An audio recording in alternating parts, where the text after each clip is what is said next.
პროკურატურის ეს დღევანდელი გადაწყვეტილება, რა თქმა უნდა, არც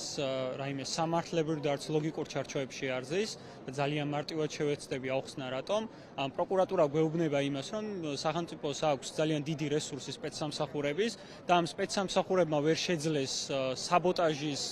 სავარაუდო დანაშაულის გამოკვეთა და საქართველოს ორი მოქალაქის განცხადების შემდეგ გაახსენდათ მხოლოდ რომ თურმე ამ ქვეყანაში საბოტაჟი იგეგმებოდა, ანუ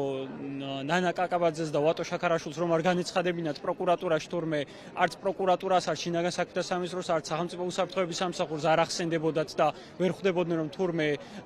საბოტაჟი იგეგმებოდა ამ ქვეყანაში. აი ასეთ აბსურდულ ვერსიას გვთავაზობს პროკურატურა ამ ფაქტების და ამ ყველაფრის. თუმცა ამას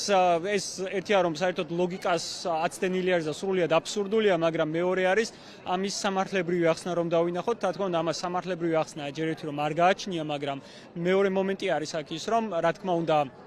როდესაც საუბრობთ ჩვენ იმაზე რომ ყადაღდება ფონდები, რომლებიც დაჯარიმებული ადამიანების ჯარიმებს იხდიან, აქ რა თქმა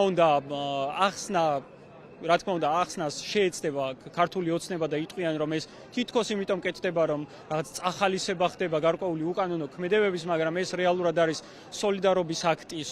აქტი, რა თქმა უნდა, იმ პირებთან მიმართებით, რომლებიც უკანონოდ არიან დაჯარიმებულები,